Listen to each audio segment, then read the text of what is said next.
आज हम लोग पटना जंक्शन जा रहे थे, लेकिन जिस ट्रेन से हम लोग सफ़र कर रहे थे वो कोई नॉर्मल स्पीड से चलने वाली ट्रेन नहीं थी, बल्कि अब 130 किलोमीटर पर आवर के स्पीड से दौड़ने वाली ट्रेन थी। हम लोग जब स्टेशन पहुंचते हैं तो वहां पर हम लोगों का स्वागत वेंडिंग मशीन से किया जाता है, और जो कि हम लोग वेंडिंग मशीन को ट्राई आउट भी करते हैं। फिर ट्रेन में बोर्ड करने के बाद ट्रेन का riding experience and speed performance हमें और एक्साइट कर देती है। ये ट्रेन से राइड लेकर हम लोगों को पता भी नहीं चलता है, जैसे जैसे ट्रेन आगे बढ़ती रहती है हम लोगों को सुंदर सुंदर लैंडस्केप, अच्छी ride performance and on time train का चलना फील होता है। 4:30 का ट्रेन है और 4:20 हो गया हम लोगों का यहीं पे। एक्चुअली 4:20 नहीं 4:25 हो गया और अभी तक हम लोग 4 हो गया है। 4:30। अब हम लोग को थोड़ा सा दौड़ना पड़ेगा, नहीं तो हम लोग का ट्रेन छूट जाएगा। बस बस बस run run run run run run run run neck to neck हो गया बहुत ज़्यादा।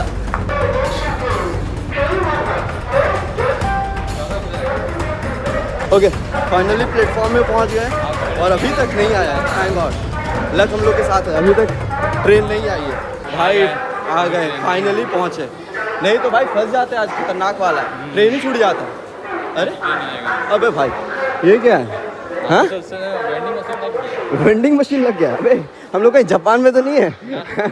ये आसनसोल में वेंडिंग मशीन कब से लग गया भाई? हम लोग चल रहे थे और चलते चलते पता चला कि आसनसोल में वेंडिंग मशीन लग गया और हम लोग इसको अभी ट्राई आउट करने वाले हैं। देखते हैं कैसा है। बिंगो चिप्स ले, तो यहाँ पे डैशबोर्ड दिया गया है जिसके थ्रू हम लोग ऑर्डर कर सकते हैं। बिंगो ले टेढ़े मेढ़े में कुछ भी ले लिए ना, सही रहेगा। बिंगो ले लेते हैं। हाँ हाँ, तो हम लोग बिंगो ट्राई करते हैं। हाँ ओके, ऑर्डर ऑनलाइन के थ्रू पेमेंट हुआ है और अभी बिंगो आने वाला है, प्रोसेसिंग में चल रहा है और हम लोगों का बिंगो कलेक्टेड। ओके, मेरा देश बढ़ रहा है। खतरनाक एक्सपीरियंस था। लाइक आप लोग अगर आसनसोल में आ रहे हो तो ये वाला जरूर ट्राई कर देना।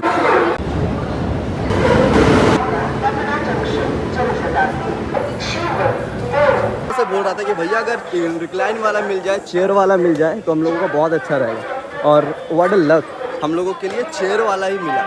तो ये देखने वाला बात है कि लक भी सच में हम लोगों के साथ है।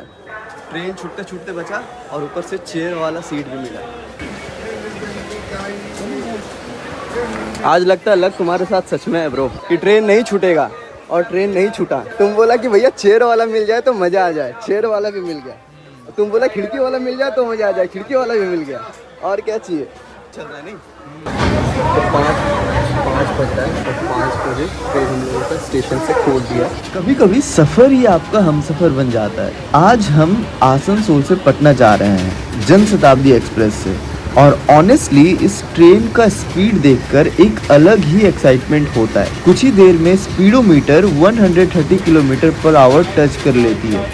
जब ट्रेन इतनी स्पीड से दौड़ती है तब बाहर का फील्ड्स, गांव, नदियां और स्टेशन बस कुछ ही पल में मेहमान बन जाते हैं। सब कुछ आंखों के सामने ही इतनी तेजी से निकलता है कि लगता है जैसे वक्त भी ट्रेन के साथ रेस लगा रहा हो। लेकिन एक इंटरेस्टिंग बात है, ट्रेन जितनी तेज चल रही होती है अंदर बैठकर उतना ही काम एंड कंपोज महसूस होता है। सब कुछ शांत होता है, बस खिड़की के बाहर देखते ही समझ आता है कि हम कितनी स्पीड से आगे बढ़ रहे हैं।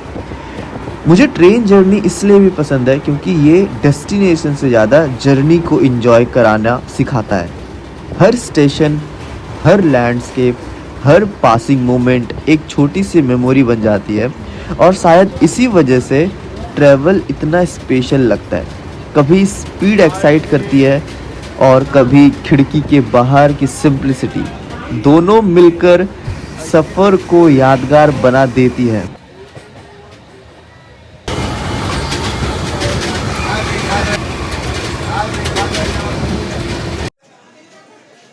तो हमारे प्यारे से धरती बिहार की धरती पे हम लोगों का फर्स्ट कदम आ चुका है। 2 घंटे में, आई थिंक 1.5 घंटे में ये हम लोगों का 150 किलोमीटर का सफर कंप्लीट किया हुआ है। भाई मजाक नहीं कर रहा हूँ, 130 किलोमीटर ऑन एन एवरेज की स्पीड से चला रहा हूँ, 130 किलोमीटर। तो बहुत ही एक्सपीरियंस बहुत ही अच्छा है, अभी तक एक्सपीरियंस बहुत ही अच्छा है। सीट भी बहुत ही कंफर्ट।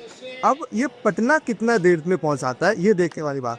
तो फटाफट चलते हैं एंड डायरेक्ट पटना में। आप भी आइएगा श्योर। पटना में रहते हैं आप लोग, पटना जा रहे हैं। हम लोग पटना जा रहे हैं। कहाँ पटना? पटना में महावीर मंदिर दर्शन करने। दर्शन हाँ, तो भैया हम लोग यहाँ पे ब्लॉग बना रहे थे और भैया मिल गए और भैया बोले कि thank you for the subscribing. आइएगा भैया, वीडियो चल जाएगा, ठीक है। चलो ठीक है, मिलते हैं भैया, चलिए ठीक है। बहुत अच्छे भैया थे। जैसे ही देखें हम लोग ब्लॉग कर रहे थे तो पूछे कि भाई चैनल का नाम क्या है, एंड वो बोलने लगे कि चैनल का नाम क्या है बताओ, एंड तो बहुत अच्छा लगता है जब ऐसा हेल्पफुल कनेक्टिव इंसान मिलते हैं। झाझा से रुकने के बाद ये ट्रेन लखीसराय में स्टॉपेज करती है। रात में ये ट्रेन इतनी स्पीड में चलती है आपको पता ही नहीं लगता है कि कब 50 किलोमीटर और 100 किलोमीटर का डिस्टेंस खत्म हो गया है। लखीसराय रुकने के बाद ये बख्तियारपुर जंक्शन में रुकती है। एक बात तो मानना पड़ेगा इस ट्रेन का कि ये ट्रेन कहीं भी उल्टे पुल्टे जगह पर नहीं रुकती है, कहीं पे भी ऐसे हॉल्ट नहीं करती है और सिर्फ बड़े बड़े स्टेशनों जो पर ही रुक कर चलती है। और कुछ देर इस ट्रेन में सफ़र करने के बाद हम लोगों को पता चलता है कि पटना जंक्शन ये ट्रेन अराइव हो चुकी है।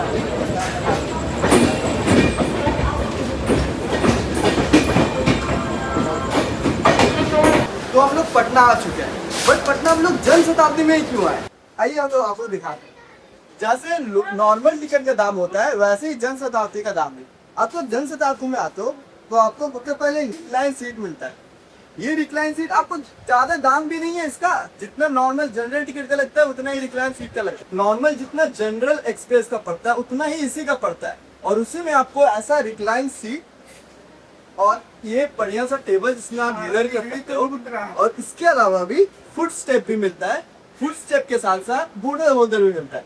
और आपको क्या चाहिए? और भाई बात करें इस ट्रेन का परफॉर्मेंस का, 130 किलोमीटर पर आवर की स्पीड से ये ट्रेन चलती है। 6 घंटा में 350 किलोमीटर का जर्नी कंप्लीट कर चुकी है। और क्या चाहिए आप लोगों को? बस एक चीज करना है, वो है कि आप लोगों को थोड़ा सा जल्दी टिकट बुक करना है और इसका टिकट लेके इस पे आना है।